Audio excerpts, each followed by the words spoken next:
नमस्कार, दोपहर के 12 बज गए हैं। आपके साथ मैं हूं शुभांकर मिश्रा। आपका स्वागत है हमारे इस खास कार्यक्रम ब्रेकिंग न्यूज में, जहां पर देश और दुनिया की हर खबर से आपको हम बाखबर करते हैं। और आज ब्रेकिंग न्यूज की शुरुआत जो होगी वो महाराष्ट्र से होगी, क्योंकि महाराष्ट्र में एक बड़ी खबर आई है। राणा दंपत्ति को फिलहाल कोर्ट से राहत नहीं मिली है। ये बड़ी जानकारी निकलकर सामने आई है। मुंबई में हनुमान चालीसा विवाद में राणा दंपत्ति को राहत नहीं मिली है। सेशन कोर्ट से कोई राहत नहीं मिली है। दोनों को फिलहाल जेल में रहना होगा। 29 अप्रैल को सरकारी पक्ष अपना जवाब दाखिल करेगा।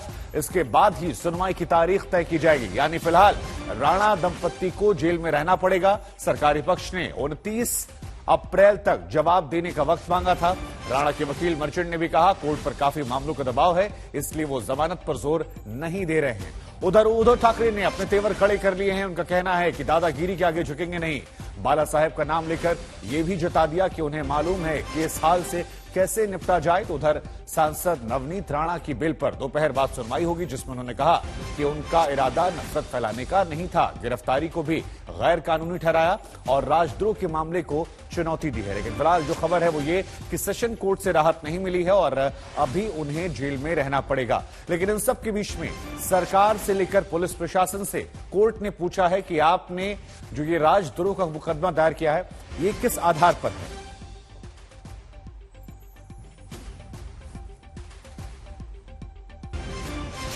कोर्ट के ऊपर काफी वर्कलोड है, तो साहब के रिक्वेस्ट करने के ऊपर हमने 29 तारीख के ऊपर रिप्लाई के लिए रिक्वेस्ट एक्सेप्ट कर ली है। 29 तारीख को रिप्लाई फाइल होने के बाद में कोर्ट डिसाइड करेगी कब वो हियरिंग होगी। या तो 29 को भी हो सकती है या 29 के बाद हो सकती है। कोर्ट अपनी डायरी एडजस्ट करके उसके बाद में बेल एप्लीकेशन की सुनवाई होगी। उसके अलावा वो राहत मिली नहीं, वो तो हर एक आदमी कुछ न कुछ सुनील चाहता है कि राहत मिले। जरूरी नहीं है कि हर एक मैटर में राहत मिले। कभी कभार देर आए दुरुस्त आए, कभी कभार देर से राहत जो मिलती है वो और बेहतर होती है। So I will prefer meeting lower court से विड्रॉ करने के लिए मेरे जूनियर कोर्ट में बैठे हैं, एप्लीकेशन कर चुके हैं। जैसे विड्रॉ हो जाएगी वो विड्रॉल की प्रोसेस जो है वो हम आज कोर्ट में फाइल कर देंगे। तो रिजवान मर्चेंट को आप सुन रहे थे, जो राणा दंपत्ति के वकील हैं। हमारे साथ हमारे संवाददाता मुस्तफा जुड़ रहे हैं। मुस्तफा, क्षणिक राहत जो है वो तो नहीं मिली है। 29 तारीख को यह कहा गया है कि दोबारा से सुनवाई की जाएगी। जरा बताइए, कोर्ट की हियरिंग में क्या कुछ देखने को मिला, क्या क्या बड़ी बातें रही जिन पर सेशन कोर्ट में चर्चा हुई। बिल्कुल टेक्निकली मामला जो है वो ऐसा बनता है कि 124A जो सेक्शन है आईपीसी का वो राणा दंपत्ति पर लगाया गया है। लेकिन उनके वकील रिजवान मर्चेंट ने पहले ही जब दिन उनकी रिमांड हुई थी तब मजिस्ट्रेट कोर्ट में बेल एप्लीकेशन फाइल की थी। लेकिन अभी ऐसा हुआ है कि ये मजिस्ट्रेट कोर्ट जो है ये नहीं सुन सकता 124A का ऑफेंस, इसलिए सेशंस कोर्ट में फिर बेल एप्लीकेशन फाइल की गई। आज जब बेल एप्लीकेशन फाइल हुई तो स्पेशल पब्लिक प्रोसिक्यूटर जो है प्रदीप घरात, उन्होंने ये कहा कि उन्हें टाइम चाहिए अपना रिप्लाई फाइल करने के लिए। और सेशंस कोर्ट ने भी ये कहा कि अभी तक उन्होंने मामला सुना नहीं है, पहली बार उनके सामने मामला आ रहा है, इसलिए उनको एफआईआर पढ़कर ये पूरी जो जानकारी है वो हासिल करना जरूरी है। और इसीलिए अब जो है ये पूरा मामला जो है इसकी सुनवाई जो है वो 29 तारीख तक टली है। 29 तारीख के बाद ही जो है आप कह सकते हैं कि ये पूरे मामले पर जो बेल है उस पर सुनवाई की जाएगी। तब तक राणा दंपत्ति को जो है जेल में ही रहना पड़ेगा। कल आपको बता दें कि हाईकोर्ट उन्होंने एफआईआर क्वेश्चन के लिए मूव किया था, लेकिन हाईकोर्ट में भी उनको राहत नहीं मिली है। और हाईकोर्ट से भी उनको यही कहा गया है कि पब्लिक रिप्रेजेंटेटिव होने के बावजूद जो कदम उठाए गए वो ठीक नहीं थे। तो ये सारी जो जानकारी इस वक्त सामने आ रही है, एक तस्वीर और आ रही है जहां पर हमें किरीट सोमैया नजर आ रहे हैं। उन पर भी हमला हुआ था जहां पर रेलवे स्टेशन में आप है। तो जरा बताइए किरीट सोमैया वाले मामले क्या अपडेट है, क्योंकि हमें वो भी तस्वीरों में इस वक्त नजर आ रहे हैं आज तक पर। बिल्कुल, किरीट सोमैया जो है वो अभी खार पुलिस स्टेशन पहुंचे हैं। कल किरीट सोमैया पर हमले करने के आरोप में 4 लोगों को, सैनिकों को अरेस्ट किया गया था, जो शिवसेना वर्कर हैं। एक एक्स मेयर भी है विश्वनाथ महाडेश्वर, उन लोगों को अरेस्ट कर टेबल बेल दी गई। क्योंकि किरीट सोमैया जब राणा दंपत्ति अरेस्ट हुए थे उस दिन रात को उनसे मिलने के लिए खार पुलिस स्टेशन आए थे। और खार पुलिस स्टेशन आने के बाद उन पर हमला किया गया था, ऐसी कंप्लेंट दर्ज हुई थी। लेकिन किरीट सोमैया ने कल इस बात को जाहिर किया है कि ऐसी कोई एफआईआर उन्होंने फाइल की ही नहीं, इसलिए उनके नाम पे झूठी एफआईआर की गई है, उनको झूठी एफआईआर में कंप्लेनेंट बनाया गया है। इसीलिए बांद्रा पुलिस स्टेशन के जिस अफसर ने वो एफआईआर दाखिल की थी, उस अफसर के खिलाफ कंप्लेंट करने के लिए किरीट सोमैया इस वक्त खार पुलिस स्टेशन पहुंचे हुए हैं कि उनके नाम पर उनको कंप्लेंट बनाकर एक फेक एफआईआर दर्ज की गई। जी, तो क्या कोई एफआईआर नहीं दर्ज की गई, आगे भी नहीं दर्ज करवाई जाएगी? क्योंकि किरीट सोमैया को हम सुन रहे थे, उनके चेहरे पर चोट भी आई थी, तो क्या उस मामले को रफा दफा कर रहे हैं या फिर आगे और ज्यादा कड़ी धाराओं में केस दर्ज करवाने की उनकी नीयत है? देखिए, इसकी जानकारी तो किरीट सोमैया ही रखते हैं कि अगर उनके साथ मारपीट हुई थी तो एफआईआर दर्ज क्यों नहीं की जानी चाहिए। लेकिन फिलहाल एक टेक्निकल मुद्दे पे किरीट सोमैया का आर्गुमेंट है, वो ये है कि जब एफआईआर होती है तो स्टेटमेंट पे उन सिग्नेचर की जाती है, वो सिग्नेचर उनसे ली नहीं गई है। इसका मतलब उन्होंने सामने से एफआईआर नहीं दी है और ये एफआईआर दर्ज होने से उनको आपत्ति है। इस एफआईआर में तो 4 लोगों को कल जो शिवसेना वर्कर है उनको गिरफ्तार भी कर लिया गया है। तो अब किरीट सोमैया जब बाहर आते हैं तभी इस बारे में जानकारी आगे मिल पाएगी कि आखिर क्या उनकी दिक्कत रही इस एफआईआर में, क्या सेक्शन जो लगाए गए उससे खुश नहीं थे या फिर उनके साथ जो मारपीट हुई खार पुलिस स्टेशन के बाहर जो शिव सैनिकों ने की उस पर उनको एफआईआर दर्ज नहीं करानी है। ये मुद्दे पे जो क्लैरिटी है किरीट सोमैया जब खार पुलिस स्टेशन से बाहर आते हैं तब मिल पाएगी। नहीं, देखिए, उनका एक स्टेटमेंट भी आया कि आपराधिक साजिश के तहत ये रिपोर्ट दर्ज की गई है। तो इस आपराधिक साजिश के तहत रिपोर्ट दर्ज की गई, इसके मायने क्या होते हैं, ये सवाल उनसे आप पूछेगा। और एक सवाल मेरा आपसे और भी है कि क्या राणा दंपत्ति, अब ये मान लिया जाए कि 29 तारीख तक उन्हें जेल की सलाखों के पीछे रहना पड़ेगा? जी बिल्कुल, आप कह सकते हैं कि जो बेल का प्रोसेस होता है उसमें पहले जब बेल एप्लीकेशन दी जाती है उसके बाद पुलिस अपना रिप्लाई फाइल करती है, उसके बाद दोनों पक्ष आर्ग्यूमेंट करते हैं, जिसके बाद कोर्ट अपना फैसला देती है। तो ये पूरा प्रोसेस जो है वो राणा दंपत्ति के केस में बस अभी शुरू ही हुआ है। पहला जो हियरिंग है वो 29 तारीख को होने वाला है। तो 29 तारीख तक तो कम से कम आप कह सकते हैं हाईकोर्ट में एक तरह से फटकार लगाई गई। रिजवान मर्चेंट जो उनके वकील है वो कह रहे थे वो सुप्रीम कोर्ट जाएंगे, तो क्या बेल और सुप्रीम कोर्ट की जो पेटिशन है वो साथ में साइमल्टेनियस चला पाएंगे? तो ये सारे सवाल लीगली अभी तो सामने है। हो सकता है सुप्रीम कोर्ट इमीडिएट रिलीज का ऑर्डर दे दे, बट अभी जो जिस स्तर पर उनके केसेस हैं लीगली उससे देखा जाए तो 29 तारीख से पहले राणा दंपत्ति को बेल नहीं मिल पाएगी। जी, अब क्योंकि राणा दंपत्ति जेल के अंदर है, बीजेपी वर्सेस शिवसेना लगातार चल रहा था, कहा जाता कि राणा दंपत्ति को बैकअप दिया गया है। अब इसके कॉन्सिक्वेंसेस क्या देख रहे हैं, इसके परिणाम क्या देख रहे हैं? 29 तारीख तक वो जेल में है, लेकिन तब तक महाराष्ट्र सियासत में क्या उथल पुथल आप देख रहे हैं? जी बिल्कुल, कल ही आप कह सकते हैं कि जो सेक्रेटेरिएट है लोकसभा के, उन्होंने 24 घंटे में रिपोर्ट मांगी है कि एक इनह्यूमन बिहेवियर जो है वो नवनीत राणा के साथ जेल में किया जा रहा है। तो ये एक तरह से महाराष्ट्र सरकार के ऊपर भी प्रेशर है कि एक सिटिंग मेंबर ऑफ पार्लियामेंट और एमएलए को जेल में रखा गया है, तो उन पर भी जो दबाव है वो बढ़ता जा रहा है कहीं ना कहीं। और दोनों ही तरफ से आप देखेंगे तो कंप्लेंट और एफआईआर की जो है वो झड़ी लगी हुई है कि अभी 4 से 5 कंप्लेंट इस पूरे केस में हो चुकी है। उसके बाद किरीट सोमैया एक और कंप्लेंट देने के लिए पहुंचे हैं पुलिस अफसर के खिलाफ। तो पूरा जो मामला है आप कह सकते हैं कि कहीं ना कहीं जो लाउड स्पीकर की कंट्रोवर्सी है उसके बैकग्राउंड में ये उभरता हुआ विरोधी पक्ष नेता देवेंद्र फडणवीस ये आरोप लगाते हुए कि महाराष्ट्र में इमरजेंसी सिचुएशन है, अपोजिशन लीडर्स पर क्रैकडाउन किया जा रहा है। तो कहीं ना कहीं लॉ एंड ऑर्डर सिचुएशन जो है या राजनीति जो महाराष्ट्र की है वो एक तरह आप कह सकते हैं कि काफी इस वक्त एक्टिव है और किसी भी वक्त कुछ भी हो सकता है। किसी भी तरीके का आंदोलन वो एक हिंसक आंदोलन बदल सकता है। इस तरीके की स्थिति इस वक्त महाराष्ट्र में मुंबई में दिखाई पड़ रही है। जी, हम आपके पास आएंगे, आपके साथ हम और सवाल जवाब करेंगे, लेकिन हमारे साथ कोई हमारे संवाददाता सेशन कोर्ट में मौजूद है। विद्या हमारे साथ मौजूद है सेशन कोर्ट से। आप विद्या, जरा बताइए कि सेशन कोर्ट में आज अगर कोई टेक्निकल पॉइंट जो यहां मिस हो गया हो, हम और मुस्तफा लगातार बात कर रहे हैं कि क्या क्या पहलू रहे जिनके आधार पर यह कहा गया कि 29 तारीख के बाद अब सुनवाई होगी। आप जरा बताइए वहां क्या कुछ हुआ।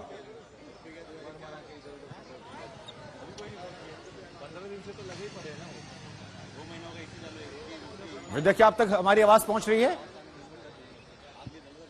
चलिए, कोशिश करेंगे दोबारा उनसे बातचीत करने की। एक बार तब तक दर्शकों को बता दें कि नवनीत राणा दंपत्ति जो है वो इस वक्त यहां पर जेल में है। और एक बार पूरी खबर हम आपको बताते हैं, उसके बाद अपने सहयोगियों के पास हम चलेंगे। खबर आज ये है कि मुंबई में हनुमान चालीसा विवाद में राणा दंपत्ति को कोई राहत नहीं मिली है। चाहे नवनीत राणा हो या रवि राणा, ये दोनों फिलहाल जेल में रहेंगे। 29 अप्रैल को सरकारी पक्ष अपना जवाब दाखिल करेगा और इसके बाद कहा जा रहा है कि तारीख जो है वो तय की जाएगी। विद्या सेशन कोर्ट से हमारे साथ जुड़ रही हैं। विद्या, जरा बताइए कि 29 तारीख की खबर तो सामने आ गई, लेकिन सेशन कोर्ट में क्या कुछ हुआ, हम चाहेंगे कि एक बार आप हमारे दर्शकों को बताएं।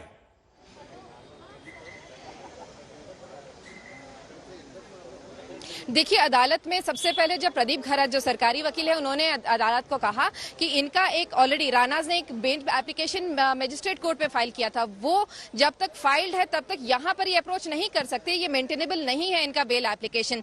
लेकिन रिजवान मर्चेंट जो रानाज को रिप्रेजेंट कर रहे थे उन्होंने तुरंत अदालत को कहा कि हम अंडरटेकिंग दे रहे हैं कि वो विड्रॉ हो रहा है बांद्रा कोर्ट से, हम अपना बेल एप्लीकेशन विड्रॉ कर रहे हैं और इसीलिए यहां आए हैं। हालांकि सरकारी पक्ष बार बार कह रहा था कि उन्हें समय चाहिए। रिजवान मर्चेंट बार बार कह रहे थे कि जो बेल एप्लीकेशन हमने बांद्रा में फाइल किया था वही है, इसके लिए आपको एक्स्ट्रा टाइम लेने की जरूरत नहीं है। लेकिन जो खैरत हैं उन्होंने कहा कि नहीं, हमें समय लगेगा और उस समय हमें 27 को फाइल करना था, अब हम 29 को फाइल करेंगे।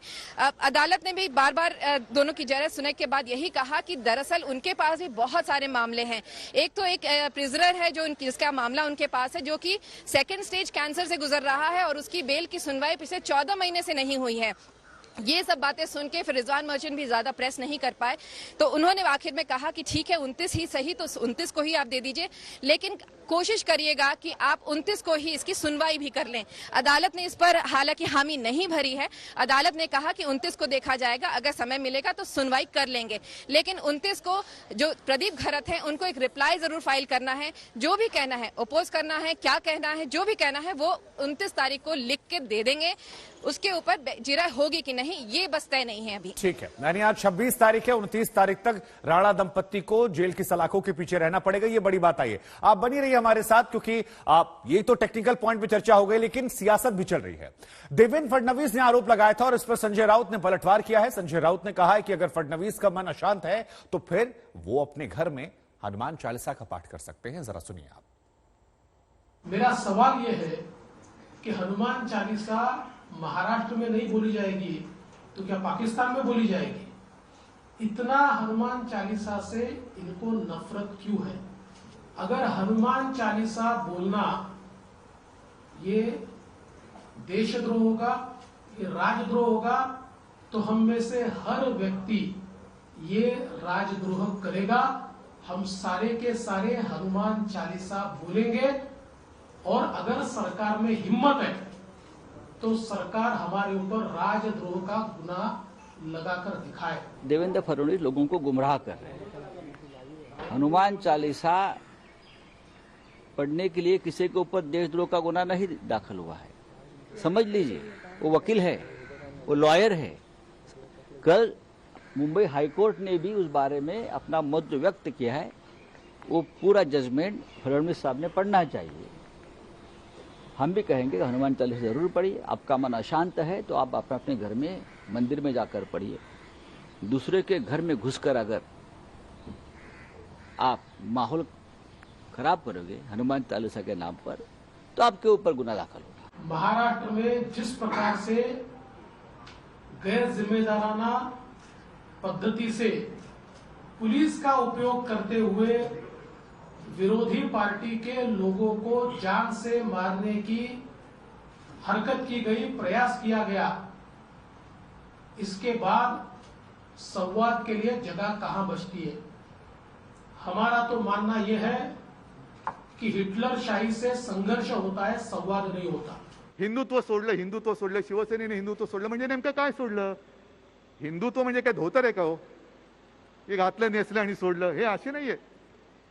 एक मुद्दा मी मुद्दामून सांगेन की जे आता आम्हाला हिंदुत्व शिकवत आहेत त्यांनी लक्षात ठेवायला पाहिजे काय तुम्ही हिंदुत्वासाठी केलेलं आहे। ज्या वेळेला बाबरी पाडली गेली होती तेव्हा सुद्धा तुम्ही बिळामध्ये लपला होतात। राम मंदिर बांधण्याचा सुद्धा निर्णय हा तुमच्या सरकारने घेतलेला नाही, तो कोर्टाने दिलेला आहे आणि बांधताना सुद्धा तुम्ही लोकांसमोर झोळ्या पसरवलेल्या आहेत। तो यहां पर यह बयान आपने सुना, वैसे हनुमान चालीसा की चौपाई में है कि जो सतबार पाठ करो छूटे बंद महासुख हो। लेकिन इधर यहां पर बीजेपी नेता अमित मालवीय ने सड़क पर हनुमान चालीसा की हिमायत की। उनका कहना है कि नमाज सड़क पर हो सकती है तो फिर हनुमान चालीसा क्यों नहीं?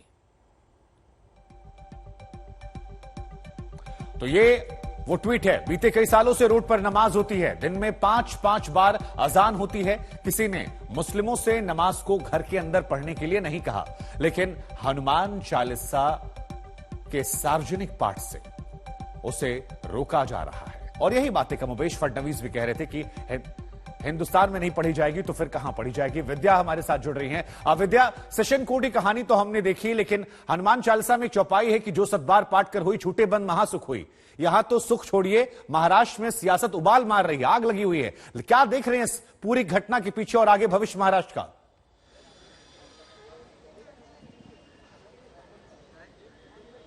जी देखिए, अभी तो फिलहाल ये शुरुआत है और ये हमने देखा है जब से ये सरकार एमवीए की बनी हुई है तब से हर कुछ महीनों पे, हर कुछ हफ्तों के बाद एक ना एक बवाल मच ही जाता है और ये उनमें से एक बवाल का सीरीज और बवाल में से एक है।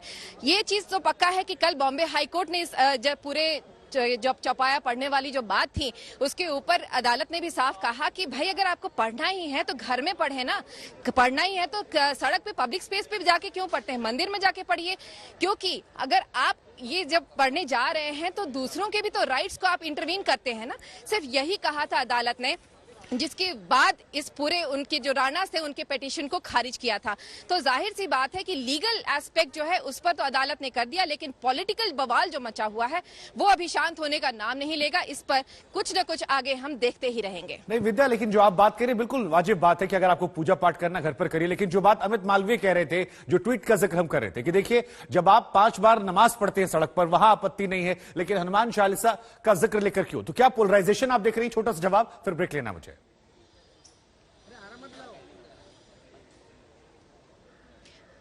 जी देखिए, ये मुद्दा तो बहुत जमाने से चला आ रहा है। अगर आपको याद हो शुभांकर, ये मुद्दा अभी नहीं है, ये हर बार जब बीजेपी की सरकार 2014 के समय में भी आई थी, उस समय भी ये बात कही गई थी कि जब बीजेपी की सरकार आई है तो इस पर रोक लगेगी, लेकिन रोक तो लगी नहीं है। अभी भी वैसे ही सड़कों पर नमाज तो चल ही रहा है। तो ये सिर्फ मुद्दा वोट बैंक के तौर पर वोट का मुद्दा बन के रह गया है, ऐसा कई लोगों को लगता है। लेकिन अब इस पूरे मामले में, क्योंकि जब जैसा हमने बॉम्बे हाईकोर्ट का रुख देखा था, बॉम्बे हाईकोर्ट ने भी साफ कहा कि सड़क पर इस तरह से रिलीजन को प्रोपोगेट करने की तो कतई जरूरत नहीं है। ठीक है। खरगोन हिंसा को लेकर सियासी शोले अभी भी भड़क रहे हैं। सांसद गजेंद्र पटेल ने रामनवमी पर हुई हिंसा के विरोध में हिंदू समाज से ईंट का जवाब पत्थर से देने की बात कही। खरगोन के सांसद का यह वीडियो अब सोशल मीडिया पर वायरल हो रहा है।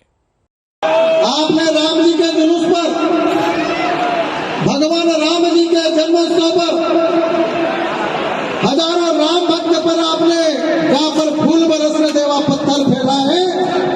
और ये ध्यान रखना, बाबा का आशीर्वाद है। कसरावत के यहाँ पर नौजवान बैठे हैं, एक संकल्प पारित करना,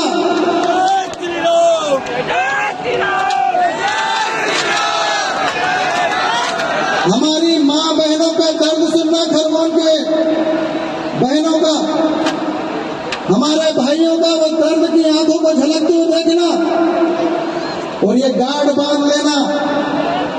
ये मां भारत का देश है, हम धर्म के आधार पर जीते हैं और अगर आपने पत्थर बरसाए हैं तो हम भी संत सनातन धर्म के लोग हैं। पत्थर तुमने बरसाए, हम बड़े पत्थर और इनका जवाब पत्थर से देने के लिए तैयार रहना आपने।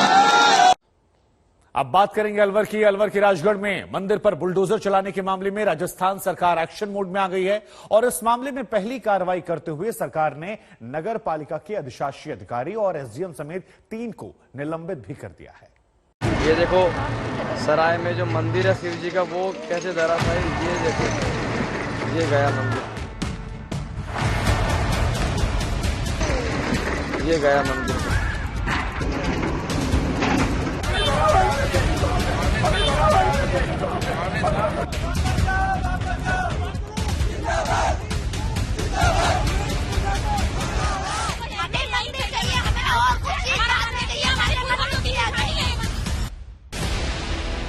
जब मामला मंदिर का ढहाने का हो, सराय में जो मंदिर है शिव जी का, वो कैसे धराशायी, ये देखो, ये गया मंदिर पूरा।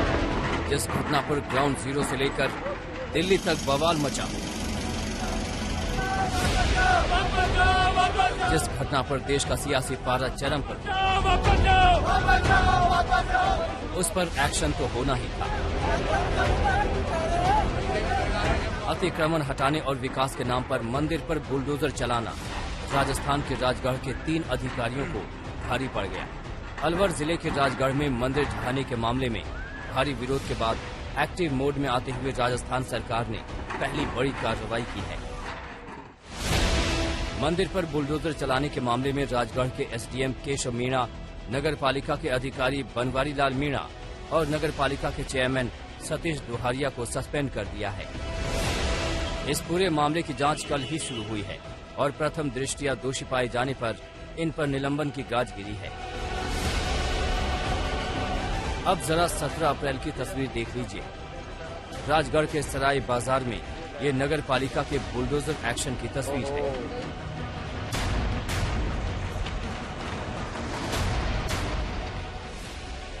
अतिक्रमण के आरोप में 3 मंदिरों और 86 लोगों के मकान और दुकान बुलडोजर से तोड़ दिए गए। बताया जा रहा है कि एक मंदिर तो करीब 300 साल पुराना था। दुकानों और मकानों के गिरने का गुस्सा तो था, लेकिन आस्था का मंदिर जब बुलडोजर की लपेट में आ गया तो मामला भावनात्मक हो गया और शुरू हो गया बवाल।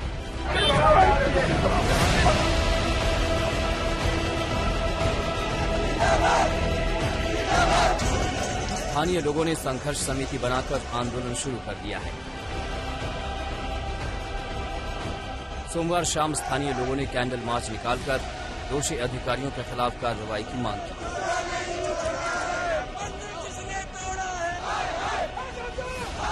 अब बच्चों को कहाँ लेके नहीं जाए, सब टूटे फूटे मकानों में कहाँ जाए, ना ऊपर जा सकते हैं नहीं आ सकते हैं। कोई तो सुने हमारी कोई सुनने वाला ही नहीं है। कि हमको न्याय मिले, हमको है ना मुआवजा मिले, जो पीड़ित है उनको घर मिले, सबके लिए न्याय हो, इसलिए निकाला। और उनको जो है उनको सस्पेंड करा जाए। तो लोग बेघर हो गए हैं, उनके घरों में कुछ भी नहीं है खाने पीने के लिए। दूसरे से सीखा नहीं हम लोगों ने, so we kept on reinventing the wheel. ये जो एग्रीमेंट है ये एक नया किस्म का है, जिसमें हमने ये तय किया है कि आज दिल्ली के अंदर शिक्षा और स्वास्थ्य के अंदर जो अच्छा काम हुआ उसकी चर्चा पूरे देश में हो रही है, पूरी दुनिया के अंदर हो रही है। 2 दिन से पंजाब के मुख्यमंत्री मान साहब दिल्ली के दौरे पे हैं अपनी पूरी टीम के साथ। उनके education minister, health minister, chief secretary साहब, उनके हेल्थ और एजुकेशन डिपार्टमेंट के ऑफिसर्स, वो सब लोग कल उन्होंने स्कूल भी देखे, हॉस्पिटल्स भी देखे, मोहल्ला क्लिनिक भी देखे। और एक इच्छा है कि पंजाब के अंदर भी जैसे दिल्ली में काम हुआ, दिल्ली से सीख के पंजाब में काम किए जाएं। पंजाब के अंदर भी बहुत अच्छे काम हुए और आने वाले समय में होंगे। उन कामों से सीख के दिल्ली सरकार उनसे सीख के दिल्ली के अंदर उनको लागू करेगी। तो हमारा मकसद है जब हम आपस में सब लोग एक दूसरे से सीख के आगे बढ़ेंगे तभी देश तरक्की करेगा, तभी हम सब मिलकर तरक्की करेंगे। तो मैं समझता हूं ये नॉलेज शेयरिंग एग्रीमेंट एक मील का पत्थर है अपने भारत के इतिहास में और बहुत बड़ा डेवलपमेंट है। और मान साहब अपनी पूरी टीम के साथ 2 दिन के दौरे पे हैं। मैं उनसे निवेदन करूंगा कि उनके क्या एक्सपीरियंसेस रहे वो भी थोड़ा शेयर करें। बहुत बहुत शुक्रिया जी। देश के क्रांतिकारी मुख्यमंत्री, देश के क्रांतिकारी शिक्षा मंत्री मनीष जी, क्रांतिकारी हेल्थ मिनिस्टर दिल्ली के सत्येंद्र जैन जी, पंजाब सरकार के newly appointed health minister doctor Vijay Singla ji, education minister Gurmeet Singh Meet Hayer, chief secretaries दोनों स्टेट के, और जितने भी सेक्रेटरी डिपार्टमेंट्स के यहाँ पे आए हैं सबका बहुत बहुत धन्यवाद। मीडिया सारा पंजाब से, दिल्ली से, प्रिंट मीडिया, सोशल मीडिया और इलेक्ट्रॉनिक मीडिया, जिस भी मंच को आप रिप्रेजेंट करते हैं, सबका स्वागत है। जैसा कि अरविंद केजरीवाल जी ने बताया, ये नॉलेज शेयरिंग एग्रीमेंट है, जिसको आप हिंदी में लिखना हो तो ज्ञान का आदान प्रदान, पंजाबी च कहना होवे तां ज्ञान का तबादला। आपस दे विच सियाणे कहंदे कि चंगी चीज जिथों भी मिले सीख लेनी चाहिए है। हमेशा स्टूडेंट रहना चाहिए, सीखने लिए तैयार। कई बार छोटे बच्चे से ही बहुत कुछ सीखा जा सकता है, कई बार बुजुर्गों का एक्सपीरियंस भी बहुत काम आता है। कल हमने मोहल्ला क्लिनिक, स्कूल और हॉस्पिटल देखे,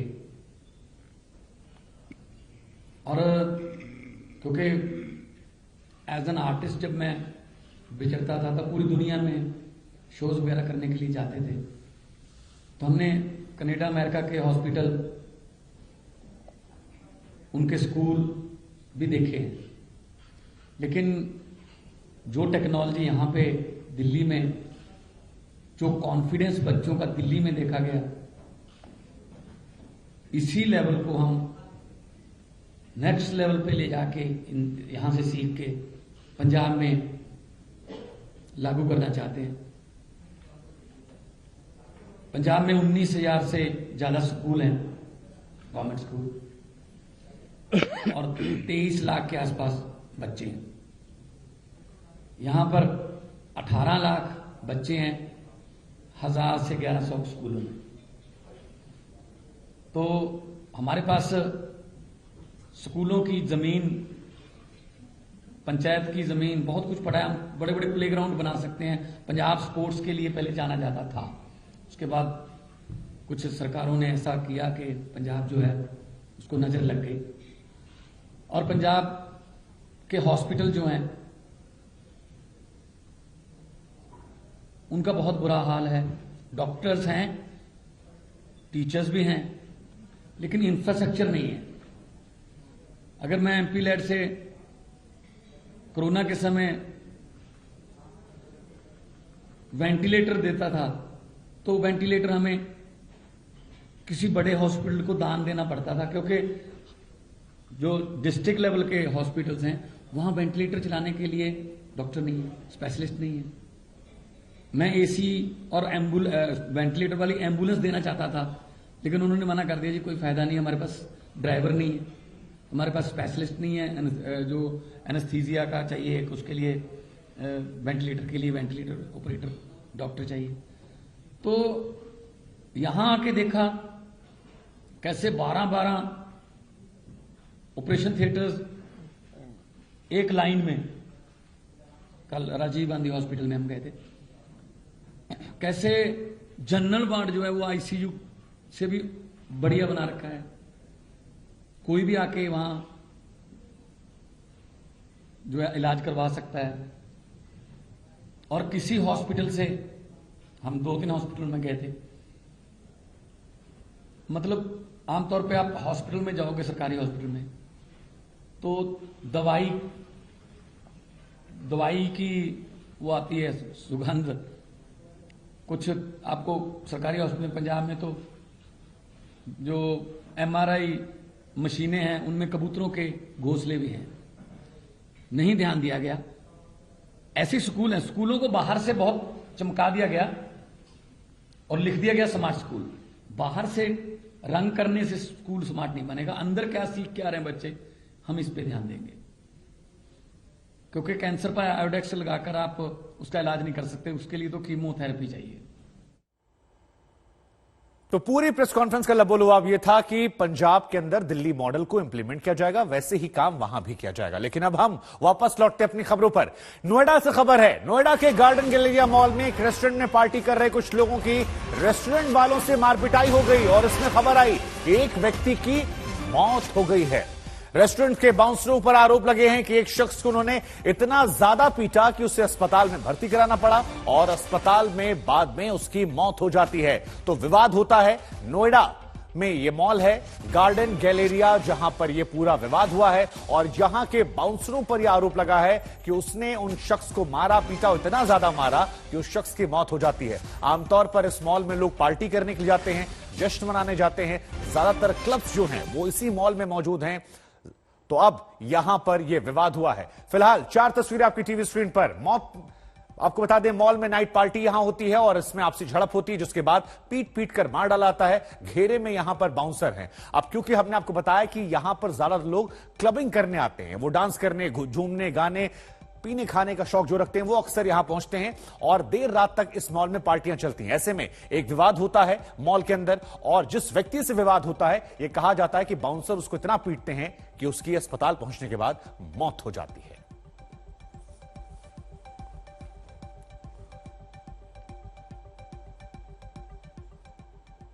और इसी खबर पर हमारे साथ हमारे संवाददाता अरविंद ओझा जुड़ रहे हैं। अरविंद के साथ इस वक्त एडिशनल सीपी मौजूद हैं। जरा बातचीत कीजिए अरविंद, आपके साथ जो अधिकारी और उनसे समझिए कि क्या यह विवाद था जो इतना आगे बढ़ गया कि एक व्यक्ति की मौत हो गई। जी बिल्कुल, सीधे बात करते हैं हम। एडिशनल डीसीपी रणविजय जी हमारे साथ है। सर, ये किस तरह से वारदात हुई? बेहद सनसनीखेज ये वारदात है, पीट कर एक शख्स को बार में मार दिया गया। कल 11 बजे के आसपास की घटना बताई गई है। इसमें 6 लोग आए थे, 7 लोग थे, अंदर पार्टी कर रहे थे और उसी समय संभवतः किसी बात को लेकर के जो वहाँ स्टाफ था उनके साथ इनका विवाद हुआ और उस विवाद में मारपीट भी शुरू हो गई और उसमें एक जो व्यक्ति थे उनको चोट लग गई। उनको तत्काल वहाँ अस्पताल ले जाया गया जहाँ उनको डिक्लेयर कर दिया डेड। हम लोग तत्काल हम लोगों को जो एफआईआर मिली हम लोगों ने उसमें एफआईआर लॉन्च कर ली है और जितना स्टाफ वहाँ मौके पे था सबको हम लोगों ने राउंड अप कर लिया इमीडिएटली। एक बात बताइए कि ये जो मॉल है उसके ठीक नीचे पुलिस चौकी है और गश्त रहती है, इतने में ऐसी गुंडई की किसी की हत्या कर दी रही है सिर्फ पैसे के विवाद में? डर नहीं? देखिए मतलब मारपीट वहाँ पे हुई थी। अब तक का जो एविडेंस मिला है उसमें मारपीट वहाँ हुई थी और उसके बाद उनको वहाँ से अस्पताल ले गया गया था और बाकी हम लोग को सूचना जब मिली हम लोग तत्काल वहाँ पे इंटरवीन किया। जो भी हमारा हमसे एक्सपेक्टेड था, हमारी जो कार्रवाई करनी थी हम लोगों ने कार्रवाई करी है। लेकिन ये इमीडिएटली जो वहाँ पे घटना घट रही थी उस समय पुलिस को सूचना नहीं थी और ये बहुत बड़ा एरिया है ये और वहाँ पे हमारी पुलिस लगातार चारों तरफ घूमती रहती है। लेकिन उस मौके पे जहाँ पे ये घटना घटी वहाँ पे उस समय पुलिस नहीं थी और तत्काल जैसे ही ये बात हम लोग को पता चली हम लोगों ने जो भी आवश्यक कार्रवाई थी हम लोगों ने की। सर, ये लगातार इस तरह की, खासतौर पर नोएडा, दिल्ली एनसीआर में, लेकिन नोएडा में इस तरह की लगातार आ रहा है कि जो बाउंसर है या क्लब के, रेस्टोरेंट के, वो ग्राहकों के साथ इस तरह की अगर कोई बातचीत होती है, कोई कस्टमर गया है तो उससे और भी तरीके हैं टैकल करने के लिए कि ऐसा क्या कि बेखौफ होकर, निडर होकर जो जैसा बता रहा 14 लोगों को आपने हिरासत में लिया कि किसी शख्स को मतलब बार के अंदर मारा जाए, और क्या आप लोग इस तरह की कोई गाइडलाइंस करते हैं या इन लोगों के खिलाफ एक्शन लेते हैं, कुछ करते हैं? देखिए अरविंद जी, हम लोग लगातार ये प्रयास करते हैं कि जहाँ भी इस तरह की एक्टिविटीज हो, जहाँ पे मारपीट के चांसेस होते हैं, खास करके जो बार और रेस्टोरेंट्स हैं वहाँ पे हम लोग लगातार सबके साथ मीटिंग्स करते हैं। जो ऑनर्स होते हैं उनको समझाने का प्रयास करते हैं। जिस कंडीशंस में उनको ये एक्टिविटी चलाने के लिए परमिशन दी गई है उसका कंप्लायंस हो रहा है कि नहीं, इसका हम लोग कंटिन्यूअस वेरिफिकेशन करते हैं। प्रयास हमेशा ये होता है कि सब कुछ नियम कानून से चले और जहाँ भी वायलेशन रिपोर्ट होती है इमीडिएटली हम लोगों ने उसमें एक्शन भी लिए हैं। बहुतों के खिलाफ हम लोगों ने एक्शन लिए। तो ये भी लगता है कि सर उस खास तौर पर उस मॉल में काफी क्लब और बार रेस्टोरेंट है जो तमाम नियम कानून की धज्जियां उड़ा के देर रात तक चलते रहते हैं वहां पर। नंबर 1। नंबर 2, क्या आप मालिक के खिलाफ भी लेंगे जो बार ऑनर है? देखिए, नियम कानून, जो पहला प्रश्न आपका है नियम कानून की धज्जियां उड़ाने की, उसमें हम लोगों ने सबके चीज़ों को, जैसे मैंने बताया, बार बार इनके एंटीसीडेंट जो काम करने वाले हैं उनका वेरिफिकेशन, जो इनके लाइसेंसेज हैं उसके कंडीशंस, इस सब को हम लोग वेरीफाई करते रहते हैं। उसके अतिरिक्त कभी अगर कहीं गलती पाई जाती है, इसमें हम जो स्थानीय यहाँ के डिस्ट्रिक्ट एक्साइज की टीम होती है जो लाइसेंसिंग इनके प्रोसेस में काम करते हैं, उन लोग को भी लगातार हम लोग अपने साथ लेकर के चेक करते हैं। अरविंद, जरा एक बार ये समझिए कि विवाद था क्या? ये क्या पैसों का विवाद था, कोई और मसला था? कार्रवाई की जाएगी। सर, स्टूडियो से सवाल आ रहा है, जैसा कि इन्होंने बताया शुभांकर कि पैसों का विवाद था। एग्जैक्टली जो आपने छानबीन की होगी, पूछताछ की होगी, आखिर ऐसा क्या हुआ रेस्टोरेंट में कि ग्राहक अपने ग्राहक को ही पीट के मार दिया? इतना क्या गुस्सा था, क्या वजह थी, क्या इंसिडेंट था उसके बारे में? देखिए, चीजें बहुत क्लियर नहीं है अभी, चूंकि कल रात की घटना है और रात में हम लोगों ने सबको अभी लिया है हिरासत में। जितने लोग थे वहाँ पे, काफी लोग स्टाफ में थे, 1 बाय 1 हम सबसे इंट्रोगेट कर रहे हैं, ठीक है, ताकि ये पता चल पाए कि एक्चुअली सच्चाई में क्या हुआ। लेकिन जो अब तक निकल के आया है उसमें पैसे का कुछ विवाद हुआ बिल को लेकर, और एक बात और भी निकल के आई है कि उसमें ये कहा जा रहा था कि शायद वो लोग चाह रहे थे कि ये लोग यहाँ से जाएं और बाकी जो मतलब जितना भी इन लोगों ने अपना कंज्यूम किया था उसका पैसा दें। ठीक है, आखिरी सवाल अरविंद ये है कि क्या ऐसा किया जाएगा कि भविष्य में घटनाएं दोहराई न जाएं? एविडेंस हो सकते हैं सबको, हम क्योंकि पुलिस चौकी नीचे मौजूद है, लेकिन अभी उसका एनालिसिस प्रशासन को लेकर भी सवाल खड़े होंगे कि क्या प्रशासन में खौफ नहीं है? सनसनीखेज, पूरी सनसनीखेज ये पूरी सनसनी पूरी सनसनीखेज वारदात है। सीसीटीवी कैमरे वहां लगे हुए हैं। एक शख्स को घेर कर पीट कर मार दिया जाता है नीचे पुलिस चौकी में। नोएडा पुलिस ऐसा क्या आगे ऐसा करेगी, खासतौर बार रेस्टोरेंट में, कि इस तरह की दोबारा घटना न, उसको लेकर आप क्या निजी करें? देखिए, पहला तो इमीडिएटली हम लोग जा रहे हैं अभी, जैसे ये हमारी चूंकि इसमें प्रक्रिया में हम लोग लगे हुए हैं, सबसे पहला तो है कि पुनः हम लोग अपनी जो मीटिंग्स लगातार करते रहते हैं उसको बहुत जल्दी मीटिंग करेंगे। मीटिंग करने के बाद एक तो इसमें जितनी सारी कमियां हम पाई गई हैं, जहां जहां भी जिस लेवल पे उस एंड पे ऑनर के खिलाफ एक्शन लेंगे।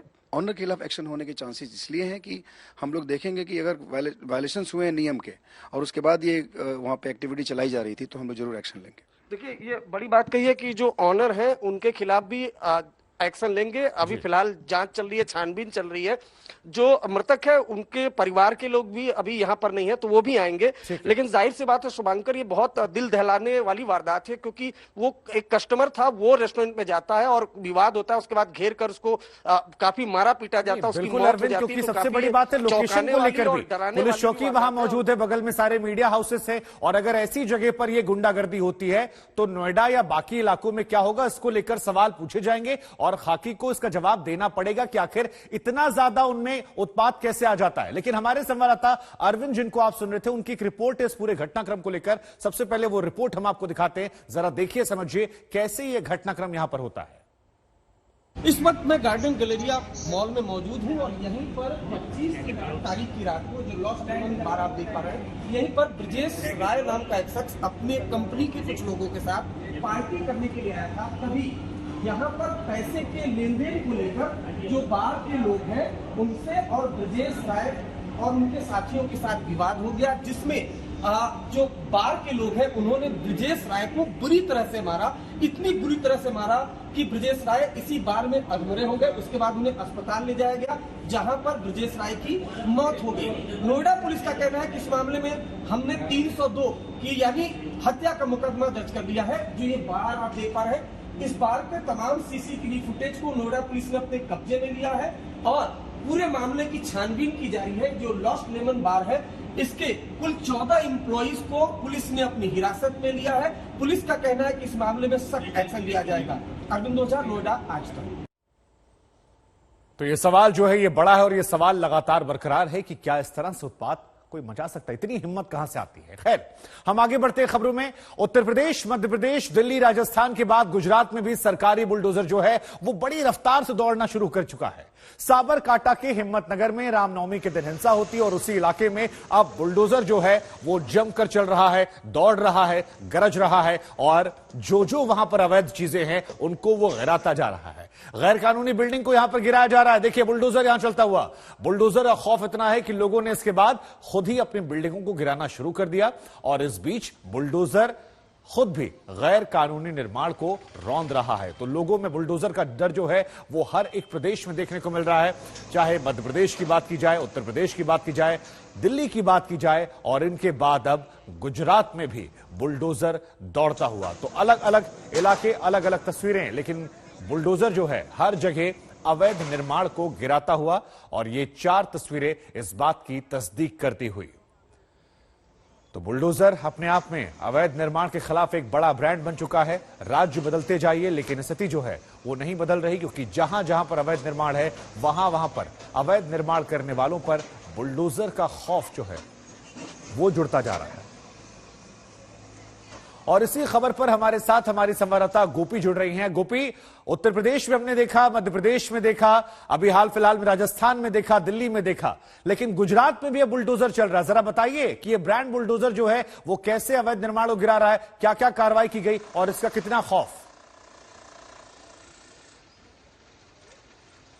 बिल्कुल शुभांकर, आपको बता दूं कि इसका जो खौफ है वो बरकरार है, क्योंकि लगातार जिस तरीके से दूसरे राज्यों में ये बुलडोजर चला है, उसके बाद अब गुजरात में बुलडोजर चल रहा है।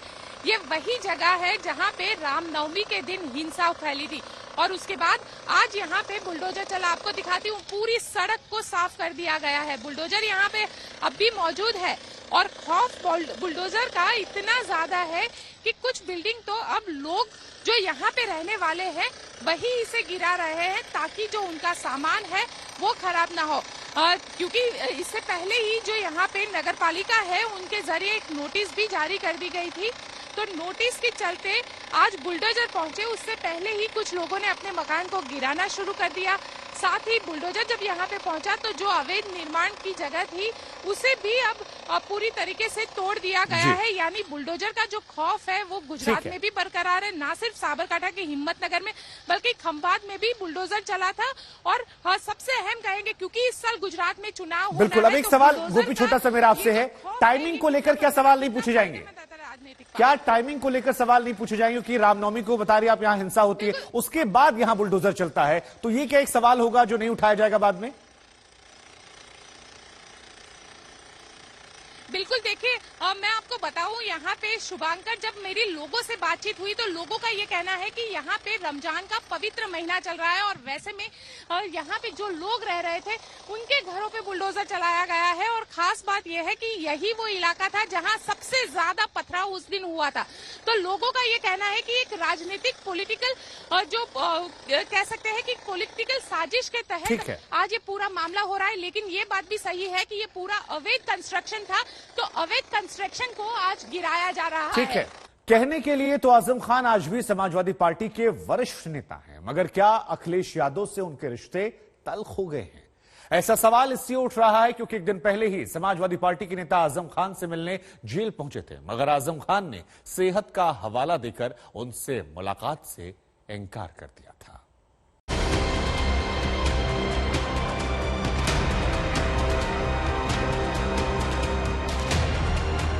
आखिरकार आजम खान के मन में क्या चल रहा है? क्योंकि एक दिन पहले आजम खान अपनी ही पार्टी के नेताओं से नहीं मिले, बीमारी का हवाला दिया, बिना मिले जेल पहुंचे नेताओं को अलविदा कह दिया और दूसरे ही दिन कांग्रेस नेता प्रमोद कृष्णन से मुलाकात की। 1.5 घंटे बाद की कांग्रेस नेता से दिल की बात कही। इस बातचीत में अखिलेश से तल्खी सामने आ गई। अखिलेश जी आज जो भी कह रहे हैं या कल जो भी कहेंगे, अब उसके कोई मायने नहीं बचे हैं। आजम खान 2 साल से ज्यादा हो गया जेल की तन्हाई की कोठरी में जिंदगी व्यतीत कर रहे हैं। कितने धरने समाजवादी पार्टी ने किए, कितना प्रदर्शन किया, एक बयान तो बताओ। कांग्रेस नेता की माने तो अखिलेश यादव से आजम खान की नाराजगी की खबरों में दम भी है और इसकी वजह है मुलाकात में आजम खान ने अखिलेश को लेकर कई बातें कही जो आजम खान के भविष्य की ओर बड़ा इशारा कर गई। आपको आजम खान जब जेल से निकलेंगे तो क्या सपा के साथ रहेंगे या फिर? देखिए, वो आजम खान साहब का फैसला है कि वो समाजवादी पार्टी के साथ रहेंगे या नहीं रहेंगे। आज आपसे बातचीत हुई है, रुख आपको मिला होगा, आप भी वरिष्ठ नेता हैं, आपने भी। मैं इस बात को ज्यादा आपसे शेयर नहीं करना चाहता हूँ क्योंकि ये मेरे और उनके दरमियान जो बात हुई है, लेकिन मैं इतना जरूर कहना चाहता हूँ, इतना जरूर शेयर करना चाहता हूँ आपके माध्यम से पूरे देश की जनता को कि आजम खान के ऊपर बहुत जुल्म हुए हैं। आतंकवादियों के ऊपर भी इतना जुल्म इस देश में नहीं होता। बीते दिनों शिवपाल यादव ने भी सीतापुर जेल जाकर आजम खान से मुलाकात की थी और इस मुलाकात के बाद आजम खान के जेल में होने को लेकर समाजवादी पार्टी पर हमला बोला था। आजम भाई के प्रति समाजवादी पार्टी को संघर्ष करना चाहिए था, आंदोलन करना चाहिए था। नेताजी की अगुवाई में लोकसभा में भी, जबकि आजम भाई लोकसभा के सदस्य भी थे, तो ये बात रखनी चाहिए था। बताया जा रहा है कि शिवपाल यादव की आजम खान से मुलाकात के बाद समाजवादी पार्टी हरकत में आई। अब तक नेताओं की नाराजगी को हल्के में ले रहे अखिलेश यादव डैमेज कंट्रोल में जुट गए। लेकिन जब सीतापुर की जेल पहुंचे समाजवादी पार्टी के नेताओं से आजम खान ने मिलने से इनकार किया तो एसपी नेताओं ने इसके पीछे भी बीजेपी को जिम्मेदार बता दिया। हम समाजवादी पार्टी के विधायक पूर्व मंत्री आजम खान साहब से जो 26 महीने से जेल में बंद हैं, उनसे मिलने के लिए सीतापुर जेल गए थे, लेकिन जेल प्रशासन ने हमारी मुलाकात उनसे नहीं कराई, इसलिए कि जेल प्रशासन ने जो आजम खान के ऊपर अत्याचार और दमन कर रखा है उसकी पोल ना खुल जाए, इसलिए जिला प्रशासन ने, जेल प्रशासन ने हमको आजम खान साहब से मुलाकात करने नहीं दी। हैरानी इस बात की भी है कि जब समाजवादी पार्टी के नेताओं के सीतापुर जाने को लेकर अखिलेश यादव से सवाल हुआ तो उन्होंने ऐसी किसी भी जानकारी से साफ मना कर दिया। मेरी जानकारी में नहीं है कौन गया था मिलने, मेरी जानकारी में नहीं है, क्योंकि मुझे यहाँ पर इस गांव में आना था, मुझे जानकारी नहीं है कि कौन मिलने गया था। वो स्वयं ही शायद गए होंगे, मुझे जानकारी नहीं है। इन सब के बीच कांग्रेस नेता से आजम खान की मुलाकात ने फिर कई सवाल खड़े कर दिए हैं। सबसे बड़ा सवाल ये कि क्या आजम और अखिलेश के बीच तल्खी इतनी बढ़ गई है कि जल्द आजम कोई फैसला ले सकते हैं? मुझे लगता है कि आजम खान साहब पर जब ये संकट आया, ये मुसीबत आई, तो उन्हें उम्मीद थी कि समाजवादी पार्टी उनका साथ देगी, लेकिन वो ये भूल बैठे थे कि समाजवादी पार्टी ने जब मुलायम सिंह जी के साथ ही अच्छा सलूक नहीं किया, नेताजी के साथ अच्छा सलूक नहीं किया, तो आजम खान साहब के साथ क्या अच्छा सलूक होगा। सबसे पहले आजम खान के प्रवक्ता फसाहत खान ने अखिलेश के खिलाफ मोर्चा खोला था। आजम के बहाने समाजवादी पार्टी पर हमला बोला था। शिवपाल ने सियासत को आगे बढ़ाया और अब आजम के रुख ने समाजवादी पार्टी की टेंशन बढ़ा दी है। लखनऊ से समर्थ श्रीवास्तव के साथ आज तक ब्यूरो।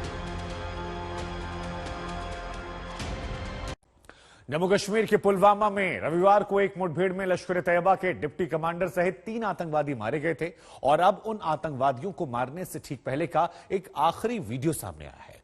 यह वीडियो ड्रोन से रिकॉर्ड हुआ है। आतंकवादियों की सटीक लोकेशन का वीडियो देखने के बाद सेना ने रणनीति बनाकर इन तीनों आतंकवादियों को मार गिराया और ऑपरेशन ऑल आउट के तहत एक बार फिर बड़ी सफलता मिली।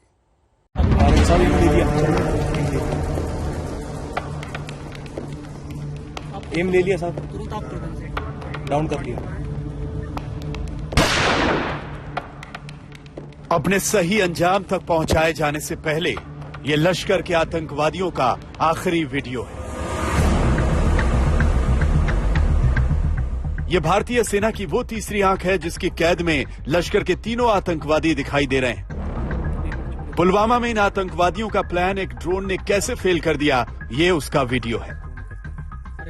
मारेगा साहब, एम ले लिया, एम ले लिया, मार देगा साहब,